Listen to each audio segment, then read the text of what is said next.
Hello guys, welcome to my channel. Today I'm going to give you guys a brief introduction about how to control your tail-dragged aircraft in DCS well. So first of all, I have to say if you are a total new man to the DCS, I strongly suggest you to experience this free TF51D to make sure if this kind of tail-dragged propeller aircraft is suitable for you. Some people would have found that this is too hard for them to operate, so make sure you have the enough uh, I mean enough ability to control this kind of beast. Okay, so and by the way, this TF51D is more easier than other tail dragged propeller airplane, those payware. Okay, so I strongly suggest you guys to practice with this aircraft well right before you buy those pay aircraft. Okay, now about takeoff, I have three key points to let you guys know. The first one is to control your how to control your throttle. By the way, the key point in the takeoff states can just simply concluding a word that is the soft control. Okay,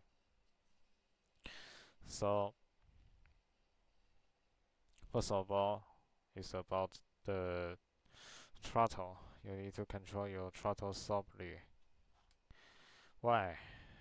Because this is a tail dragger airplane, and also for those guys who have already flown the single propeller aircraft, they would know, such as the C172, they would know the propeller will generate a kind of torque that will let the aircraft to excurse the runway.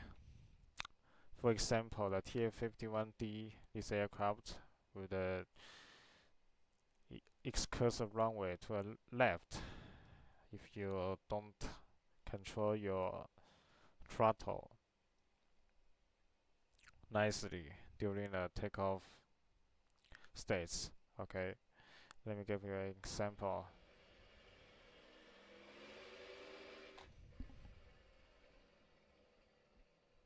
See, just it will happen like this. Okay. By the way, to better illustrate my stick input, I will open this stick indicator on the left. Okay, now you can see all the movement I'm down here. Okay, now second is the rudder. You need to control your rudder softly. Don't use the full rudder in one time, or otherwise your aircraft, your P-51 would just drift. Let me demonstrate this to you. Now I'm rudder right fully. Okay, just like that, just like that. Okay, okay, almost crashed. Okay, so remember, don't always remember, don't input full throttle and also the full throttle during the takeoff states. Throttle can be applied to the full position once you have already gained a lot of speeds, so that your rudder effect would defeat your Tokyo. Or you are a very skillful player, you can input your right rudder efficiently.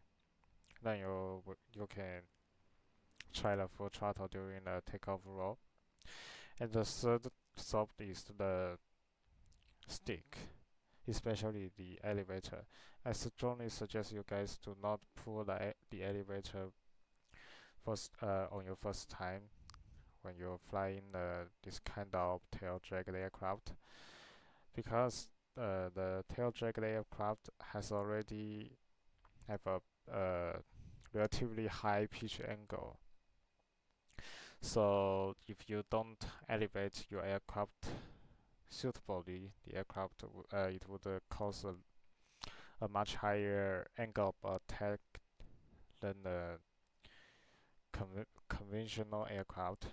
So just this aircraft would just lift by itself once if you have already set your flaps and also the trim to the center. Okay, now let's start rolling. By the way, see my stick indicators on the left, then you will know what am I doing during my takeoff roll. Okay, now I'm going to apply the throttle.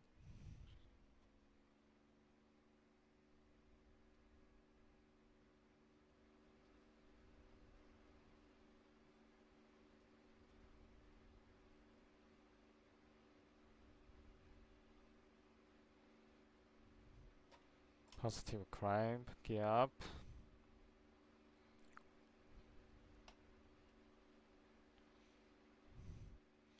So did you see that? My elevator almost remains neutral during the takeoff rotation. However, this aircraft still lift off nicely. Okay, now we are turning to the downwind leg. I will tell you guys about how to land this kind of tail drag aircraft. For this kind of tail drag aircraft, it has a big nose, so it's hard for us to use the conventional approaching path, such as a 3-degree glide slope. We can choose a relatively higher glide slope than a conventional one. However, this requires a lot of practice to control your speed. In the in the manual, this aircraft indicates uh, we need to decrease our speed to 120 miles per hour on the runway head.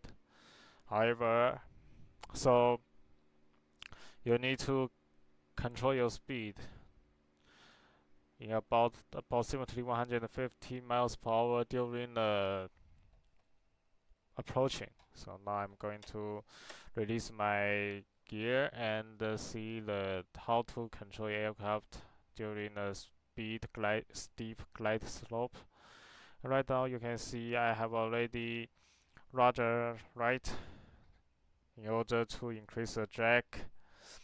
Okay, this requires a lot of practice though if you want to let your speed to a perfect state. Okay, perfect. Now the flaps are down and I'm landing the runway. Okay, of course, just like that. This is a good way for us to observe the runway. The runway, if you don't want your aircraft nose to blind your path. Okay, now decelerating to 90 miles per hour and touchdown. Let's call a landing, just like that. That is a relatively a perfect landing. However, it just almost got stalled. Okay, now that's how we call a landing. So now in conclusion, you need to master your throttle skills, rudder skills, and the elevator skills. However, the elevator doesn't need a lot of skills during the rotation. I mean, compared to the other two. Okay, and also using your rudder and the throttle softly and decently during the takeoff. While landing, and the most important is to master your rudder and the stick. The stick's input should also be soft, be gentle. Don't just pull it to the whole left or whole right. You should always remain a relatively central, neutral position, just like that, moving a relatively small range. And also, the rudder should be input fully once you have already exceed the speed limit. So, and also don't forget to decrease your speed to below 100 miles per hour after right before you're getting touchdown. Okay, now let's call how we land the tail-dragged airplane in DCS. Hopefully, through this kind of practice, you will master this TF51D and make you feel a lot of easier and feel a lot of fun in playing those paying DLC, those paying tail-dragged propeller aircraft in DCS. Okay, that's all.